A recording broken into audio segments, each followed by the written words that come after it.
will tell you as a father, I know from raising my son that he needs both me and his mother in his life. So when someone who hasn't had children is telling me, oh no, kids don't need both their parents, I find it laughable because I tell you something, most parents will tell you that they know that their child needs both parents in their life. For you to say something like that makes no sense to me as a parent. It doesn't make any sense. I have kids in my family that were raised single parents and whatever, or some kids in care and stuff like that. I feel like it's laughable that you just said, oh, my life is this, so you're wrong. What kind of nonsense is that? We know that having both parents in the house is a good thing. Statistically, young boys are less likely to go into a life of crime if they have a father in the house. Most fatherless households are going to lean more towards the children running amok. Most criminals don't have fathers in the house. You can raise a kid with one parent and the kid turns out fine, but you're going to have better results with a man and a woman. Not just a man and not just a woman. Standard. I also think as well, you can do a good job at raising a child by yourself, but as they get older, I feel like they will have some sort of, not mental issue, but problems that they can't uncover because they're missing something. They've lacked that love. Imagine going to school every day and it's Father's Day and everyone else has got a dad and you haven't. You're going to be feeling a type of way in that situation. Do you know what I mean? Or you just lacked that second parent love that I think everyone does need. It's very, very important to have a male and strong female figures in your life. And those strengths display themselves differently between a man and a woman. Now, that's not to say single parents can't do the job. I know single parents personally that have raised their kids well. But I guarantee you, if they had the option of having the father in the house, they would take it. 100%. If not for anything else than to lighten the burden of having one parent in the house and dealing with a child. I can imagine that's not easy. That's not what he's saying. He's saying my life is this and stats back it up. It's not about me. What about the statistics? It's about what the results are at the end of the day. Because the way you're going, it's just like, I believe what I believe regardless of any stats. So you could see whatever stat and you're still going to think what you think. Yeah, because I think you can't generalize anything in the world. I don't think anything can be generalized. You can. How else do you get statistics? You get a general pool of data. You gather however many people you're going to gather for a study. And if 100,000 out of 120,000 people lean one way, then that's when you say, generally, this is what happens. Where do they find these guests? Honestly, like, this is bottom of the barrel stupid. Generalize. Okay. Like, unless you're a therapist giving specific advice, like, you have to generalize. I think people are too individual to even... You're saying you can't generalize? You can't say women are this, you can't say so-and-so is out. You can't say children prefer milk. You can't say, you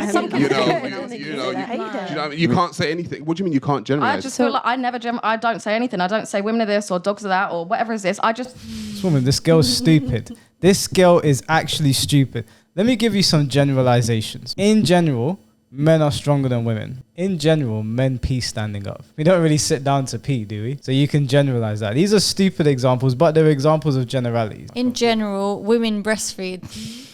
Yeah, that's a generality. In general, women... that's an absolute... Only women can breastfeed. I did think it was a shit example. Yeah, women only breastfeed. But there's loads of things that we generalize with everything. That's how when you get a pool of data and it leans one way, you say in general, people lean this way. You know, when we were talking about sex and we said in general, a man can have sex with a woman and he will just walk away like nothing happened. In general, women tend to get more attached when they have sex, right? It's a bit harder for them to disassociate. Yeah, but it's not saying that's all women, but no, in general. Just say that thing there is this and that's it. And I don't generalize. Do dogs bark? Some don't. My dog never barks. Some don't. So now, see, this is the thing. So now you would just argue just to be right in a conversation because you know dogs bark. But for you to say, oh, some don't, it's like that's what dogs do. So this is my point. She's too far gone now and she doesn't want to back down. Yeah. But she knows what she's saying is not making sense. Yeah. She's proven it there. He said, do dogs bark? And she says, not my one. No. Okay, if your one don't bark, there's a problem with it, first of all. Secondly, you know that in general, dogs bark. Yeah. That's what they do. Yeah. Right? Cats meow. It's impossible that her dog doesn't bark. Yeah. Horses, what do horses do? They neigh or some shit like that. Right? In general, if a horse ain't neighing, that's an isolated incident. There's something wrong with the horse. If you can't generalize at all, then you can't argue anything. Yeah, there are always exceptions. I'll take that back. Do you know what I mean? I'll take that back and I will just say you can't generalize men and women and families. I also think there's a difference between ideal and realism, like the reality of people's situation. Exactly. I think a lot of women would love to be married, but they're realistically... But they made poor choices to not get I there. think they have the wrong Maybe they strategies. did get married and maybe it was a bad time. You know, you never know the situation. But being a single mum is a lot of work, especially if you have like 3 kids. Yeah, so you've got to you pay shouldn't for them. pick it. You don't end up as a Who's got single time mum to by date? accident. Like, Yeah, so I'm saying like who's got time? don't pick it. So don't pick it. That's a choice. Yeah, you don't end up as a single mum by accident. Like, and you choose who you sleep with. I don't know. I think, well, maybe if that husband was better, she wouldn't have left. Oh, it's his But why fault. is why is You it? know, Oh, so wait, it's- but why it's is a it? whole- Maybe if it's she a was relationship. It's maybe both of maybe them. if she was better. Wait, what?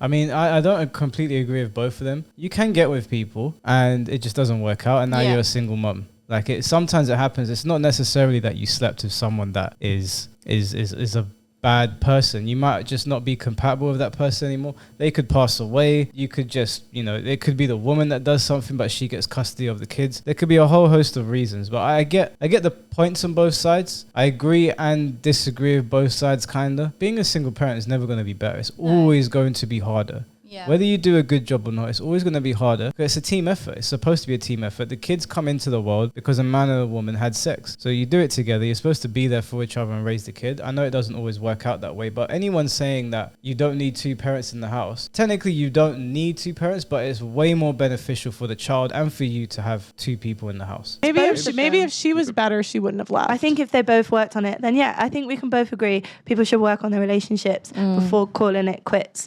But there's a reality and ideal.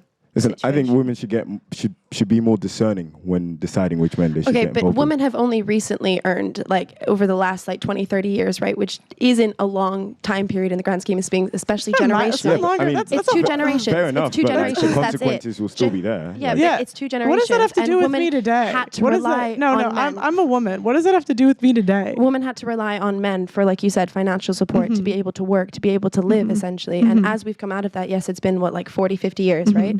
As we've come, probably a bit longer. No, about 50, 60 years, to say that. And they had to rely on settling to be able to get a man to be able to support them. So we are still shifting out of that mindset where you settle for something that maybe isn't that great because you have. That's nonsense. You weren't born when this started. You're far removed from it. Like you said, you're 2-3 generations removed from it. This has nothing to do with you. What women went through back in the day has no bearing on you whatsoever. You're no longer required to rely on a man. You can go into the workplace, you can make your own money, you can make your own decisions, you can vote. People that are still using this excuse are tiring to have arguments with. You weren't born in that time. It doesn't affect you at all. There's no restrictions on you at all. This is just an excuse. Because you have to be supported. You have to have this nuclear family situation. I grew up with 2 parents in the house. I grew up with a relative, 2 parents who were incredibly functioning society, but I was suicidal by the time I was 12. So having 2 parents doesn't blanketly assume that you're going to be happy. Like those statistics that you read off, it's not necessarily because the kid had a single mother. There's so many different systemic issues that go into that. Poverty, Again. where you live, like different aspects. It's not just about having a single mother. I've got a question for you, Yes. all the girls on the panel. So I learned this a couple of weeks ago that women are very picky when it comes to men. My question is, if you were given the choice, would you marry a guy you're not attracted to knowing that he's going to stay in the relationship? And Pearl, feel free to rephrase my question if you feel I'm saying it wrong. So would you marry a guy that you're not attracted to but you know he's going to stay there, he's going to provide and everything? Or would you marry the guy that's cheated multiple times but you are madly in love with him? Who would you be with? That's a boundary. If you're I'll go cheating, first. How do you? Personally, I would say neither, and because I've been in both of those situations where I've had someone who would be a perfect option, but I wasn't attracted to them, and I've had someone that I've been madly in love with who fucked around with me, essentially. I've been in both those situations, and I think the issue is people have to think they have to settle for those situations. So which one? Neither. Neither. Sorry, I don't know if it's a cop-out, but I wouldn't choose either. I'm not doing it. I would rather be on my own. All right. If those are my two if options. you could give me one, life on the line, one. That I would choose the one I'm not attracted to. Cool. Me too. Okay. Yep. I think I also have to say neither. I'm not somebody who's ever necessarily thought... If your life is on the line, if your life is on the line, pick one. I'd rather die. Wow. I think that's But where I'm at. like honestly, like the way you guys are answering, like that's why 50% of women over 30 are single and childless. Right. Yeah. Because they want to be. It's a decision. It's not necessarily because they're also the least happy group when they hit like 45 or 50. Correct. Because like the party runs out. Yeah. It's not really a decision. Someday no one's lining up to date you at a certain age. Yeah.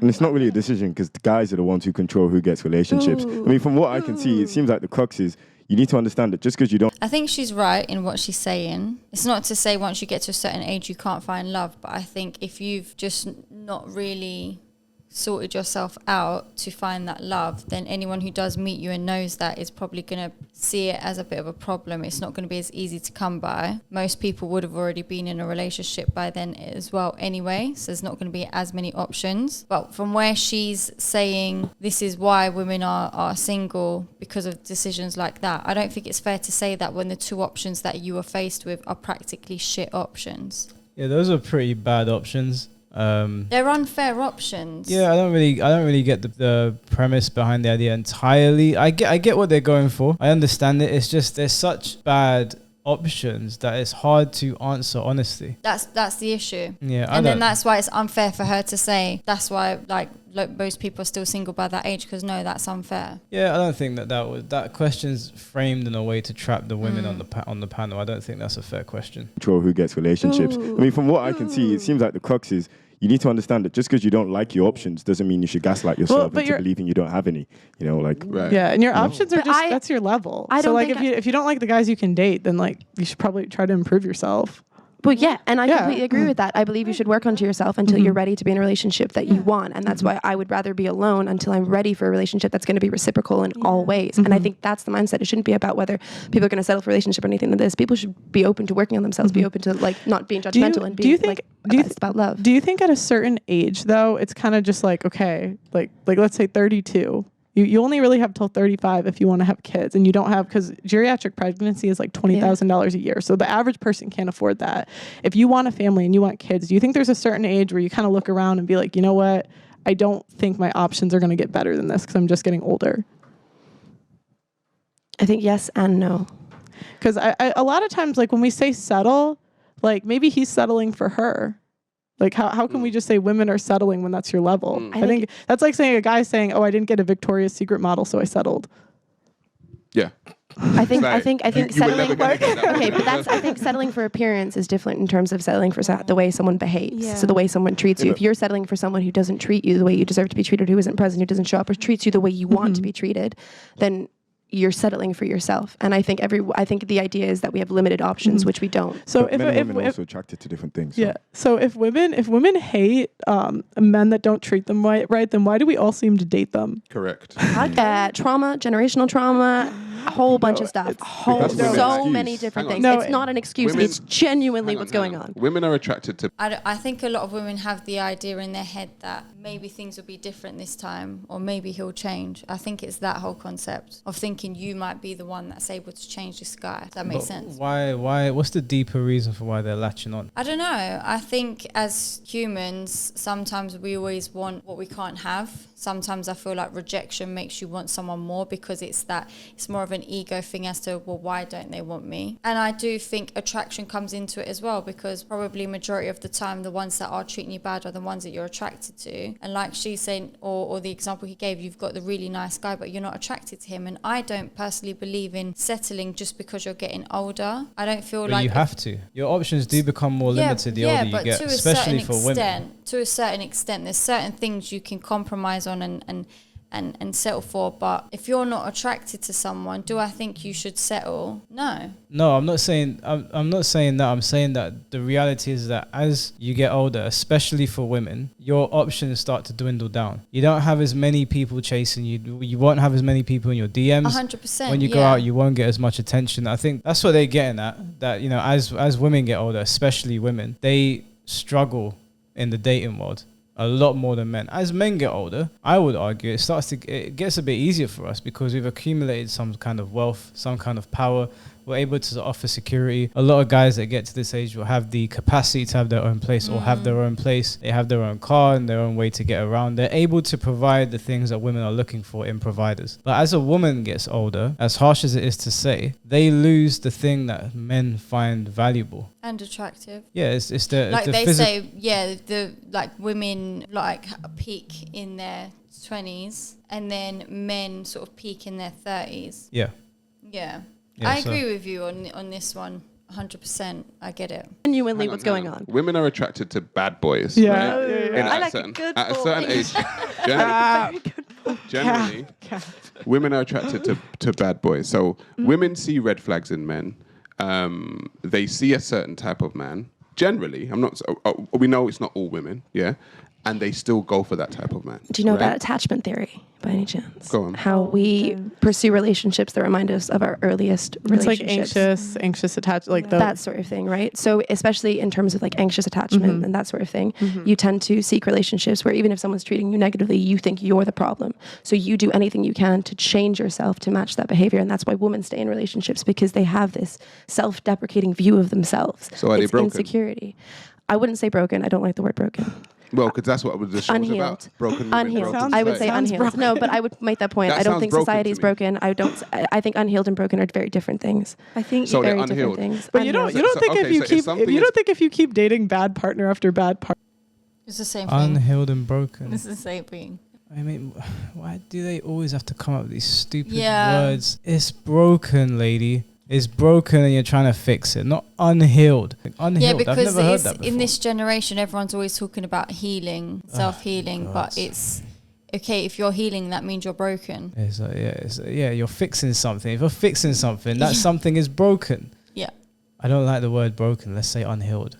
It's the same thing. Whatever floats your boat, I guess. Whatever lets you sleep. It's too touchy, too sensitive. This is the issue with this generation. It's too sensitive on latching onto little words like that. I know it's nitpicking. It doesn't take away from her point, even though I don't really even know what she's referring to. I do agree with her point, though. I mean, I'm not a woman. You can speak more on that. I don't entirely get that, but if that's something that's happening to young women, then fair enough. Not speaking for all women, but a lot of women might find their worth within a man as well. Like if a man wants you and reassures you, it makes you feel worthy. Whereas if you're getting that rejection, then you're going to feel like you're not good enough. Why am I not good enough? What can I do to be good enough? And that's where the insecurity does come into play. But she's talking about the attachment problem where like you're with someone that is treating you like shit, but you think you're the problem. So are you saying that they're constantly seeking that validation from the man that's treating them like garbage? What, to know that they're not the problem? Yeah, or it's like they think they're the problem themselves. That's what she's saying. I don't completely understand that. I'm not even saying she's wrong. I just don't understand what she's talking about right now. Partner, like maybe it's you. Maybe do you know maybe, how maybe deep the trauma goes for someone to constantly put themselves in that situation where they constantly make the wrong choice? Yeah, but after a while. So deep, and that can be so subconscious. It's so difficult to consciously bring to mind if you don't have the right people talking to you about it, the right therapy. Or you could just make better. Like it's not an excuse. It's even if it is an excuse, it's a genuine excuse that people deal with. People not really. Like, at the end of the day, you have to take I have an anxious attachment style, but I'm not going to blame that on my poor choices. Like I'm just gonna say that was a poor choice, and I'm gonna learn from it. I'm not gonna say, that's blame it on your childhood. But no. I mean, I could do a whole sob story about how I had 10 siblings. It's not a sob story. You can acknowledge the poor choice and still like see that you can make better. But some people just can't see that. Or you could just say, this is a poor choice. This is on me. This is my fault. I'm gonna move on. Some people don't have the ability to be able to do that. Everyone has the ability. You make that assumption. It's not. Some things are so deeply. I'm going to say yes, but I don't like the word broken. I say unhealed. I also think when you get to an broken adult, women, broken society. But it's not just broken women. It's broken men. It's broken people. No, but it's not just broken women. Okay, so you're talking about anxious attachment styles. Yeah. We're talking about women who choose men. Yeah. Right. When women choose women have babies by these men. Right. Sometimes. So generally, women are having babies. Right. So if they're choosing these men, having babies by these men, what are these children going to be? That's what I said. What are these children going to be like? Because the next generation that is going to be raised in this society, the next generation that matters in the society is the children. Okay, and so like I said, if the women are broken, you are going to raise a broken society. The men are involved in that too. Yeah. Oh, but hang on. But But you were telling me that it's okay to raise a child without a man. Yeah. So you're saying, especially- men are involved, but you don't want the man involved. No, So- I'm so not then- saying so that's then a what- So then blanket. what are we doing here? What we doing? Are we raising nuclear families, or are we doing the whole single mother thing? Are we being broken? Are we raising broken children? What are we doing? I don't understand how women are broken because they choose bad men. So that means broken society. But women, Bad men are the bad broken? men, they're just being chose. The bad men are there. That's the subject. but bad men are broken too. But the majority of men are good men. If you're a broken woman raising a child, you're going to break the child. The child is going to go out into society and break it. How is that a hard concept to grasp? The overarching point here is that you should have a man and a woman in the house. You're less likely to break society because you're less likely to break the child. The child will have everything it needs. And that's not an absolute term. You can have a mother and a father in the house and the child still turns into a degenerate. But you're more likely to raise somebody that is going to benefit society in some way. You're less likely to if you're a single parent. It's not a hard concept to grasp.